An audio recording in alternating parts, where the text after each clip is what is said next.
Aujourd'hui, dans cette vidéo, je vais vous donner les vraies clés pour trouver la bonne occasion. Vous avez déjà regardé les annonces, vous êtes peut-être déjà déplacé, mais vous avez des doutes, vous posez encore quelques questions. Première chose à faire, demandez l'historique du véhicule. La première chose à demander, c'est le carnet d'entretien. Si vous n'avez pas le carnet d'entretien, vous pouvez demander les factures d'entretien. Cela va aussi vous permettre de voir le kilométrage qui correspond au compteur du véhicule. Deuxième étape, demandez le rapport Histovec. C'est officiel, ça vous permet de connaître la situation administrative du véhicule, d'autre part de connaître le nombre de propriétaires qu'il y a eu, et enfin de savoir si le véhicule a eu des sinistres. Ceci n'est pas rédhibitoire s'il y a des sinistres, mais vous devez être au courant.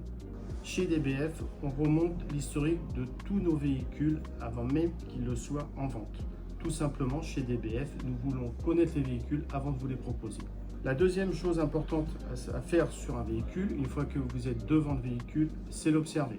Quand vous observez le véhicule, vous faites le tour d'abord du véhicule. Une fois que le tour est fait, vous regardez plus en détail, c'est-à-dire que vous pouvez regarder le pare-brise, voir si vous avez des impacts ou à la rigueur, au pire, une fissure. Vous regardez, n'oubliez pas aussi de regarder dans le coffre, parce que dans le coffre, vous devez avoir aussi la roue de secours ou alors le kit de compresseur. Une fois que vous avez vu le coffre, vous regardez les éléments carrosserie du véhicule, c'est-à-dire vous pouvez regarder les écarts qu'il y a par exemple entre le capot et l'aile, et si vous voyez qu'il y a un écart qui est très important, ça veut dire que le capot a été réparé ou qu'il a été changé. C'est peut-être pas grave, mais vous devez demander au vendeur pourquoi cela a été fait. Il faut aussi que vous regardiez s'il y a des différences de teinte au niveau de la carrosserie. S'il y a des différences de teinte de carrosserie, ça veut dire que le véhicule a été repeint. C'est peut-être pas grave, c'est peut-être juste des rayures qui ont été refaites, mais vous devez demander à votre vendeur pourquoi le véhicule a été repeint. Quand vous êtes à 2-3 pas du véhicule, pensez à regarder aussi les bas de caisse, parce que quand on est proche du véhicule, on ne les voit pas. Et c'est important parce que c'est une réparation qui coûte cher. Troisième étape, vous devez aller essayer le véhicule. Vous essayez le comportement routier, mais surtout n'oubliez pas d'essayer les différents équipements du véhicule. Vous devez essayer la clim, vous devez essayer aussi les commandes au volant, n'oubliez pas l'écran central.